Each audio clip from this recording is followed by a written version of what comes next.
அது வந்து தூக்கம் இல்லாமல் போனால் எவ்வளோ பிரச்சனைகள் அப்படின்னு இருக்குன்னு. ஸோ அந்த விஷயங்கள் சொல்கிறாங்க. தூக்கமின்மை உங்களுக்கு எரிச்சல் மற்றும் மன அழுத்தத்தை ஏற்படுத்தக்கூடும்.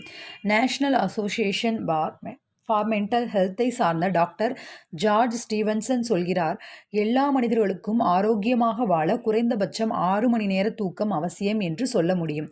பெரும்பாலானவர்களுக்கு கூடுதலாக வேண்டும். யாரென்றால் இதைவிட குறைவாக தூங்கி காலத்தை ஓட்டலாம் என்று நினைக்கிறார்களோ அவர்களை தங்களை தாங்களே ஏமாற்றிக் கொள்கிறார்கள். தூக்கத்தின் செயல்முறை மற்றும் தூக்கமின்மையின் தன்மையை ஆராய்ச்சி செய்யும் மருத்துவ ஆராய்ச்சி அறிஞர்கள் ஒருவர் மனநல முறிவிற்கு முன் கடுமையான தூக்கமின்மையால் அவதிப்பட்டிருப்பார் என்று சுட்டிக்காட்டுகின்றார். ஞாபகம் வைத்துக் கொள்ளுங்கள், தூக்கத்தின் பொழுது நீங்கள் ஆன்மீக சக்தி பெறுகிறீர்கள் மற்றும் சந்தோஷமாக வாழ்வதற்கும் உற்சாகமாக இருப்பதற்கும் போதிய தூக்கம் அவசியம். இப்போல்லாம் நம்ம நிறைய ஃபோன் யூஸ் பண்ணுறதுனால நிறைய பேர் தூக்கம் இல்லாமல் தவிக்கிறோம் இல்லையா? நம்ம கண்டிப்பாக